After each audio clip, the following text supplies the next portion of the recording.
Penny Mordaunt and Suella Braverman were the only other current MPs to get into double figures, achieving 23% and 14% respectively.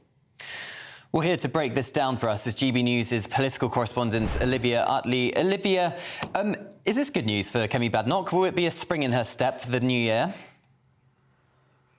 I think it definitely will be. This poll by Conservative Home, run by Paul Goodman, a sort of grandee of the Tory activist sector, shows that Kemi Badenoch has secured herself 38% of the vote. Now, that is a very convincing win. And last time there was a leadership election, that vote by Paul Goodman in Conservative Home of Conservative members exactly mirrored the result of the leadership election. It was the summer before last, I should say now, 2022, and Liz Truss came top of the list, followed by Rishi Sunak, followed by Penny Mordaunt. That was exactly what happened when the leadership vote played out. I think that Kemi will be very, very happy about this, and there are lots of Conservative MPs who are now throwing their weight behind the business secretary. The thinking is, if and when the Tories lose the general election, there will be a leadership race, and it will have to be a fresh face who takes power as leader of the opposition.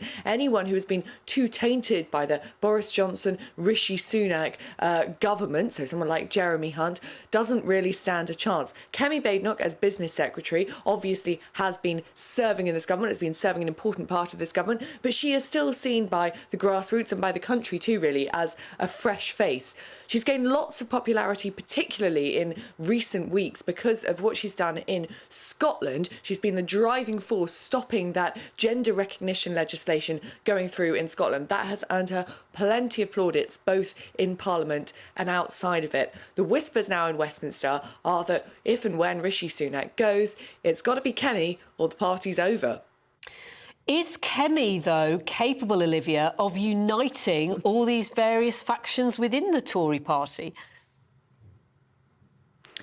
Well, is anyone capable of uniting those factions? That's going to be the million-dollar question for the Conservatives, both before and after the election. As we saw at the end of the last parliamentary term, the splits between the right and the left of the party have never really looked deeper. On that Rwanda legislation that was going through Parliament just before we broke up for Christmas, there were MPs on the right of the party who are planning in the new year to start making amendments, perhaps even voting the legislation down, because they believe it doesn't go far enough in stopping illegal migration.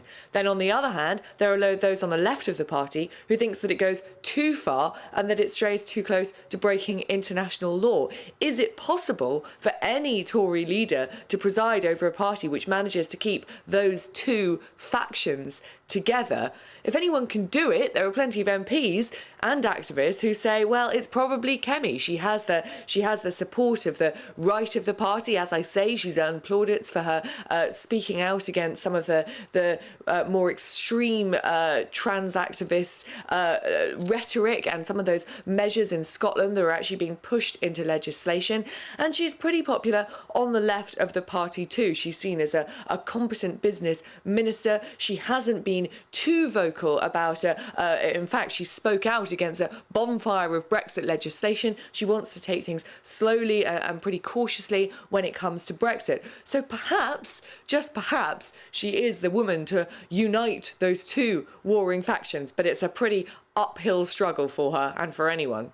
And Olivia, a very happy new year to you, by the way. As GB News' political correspondent, you must be looking forward to the year we've got ahead.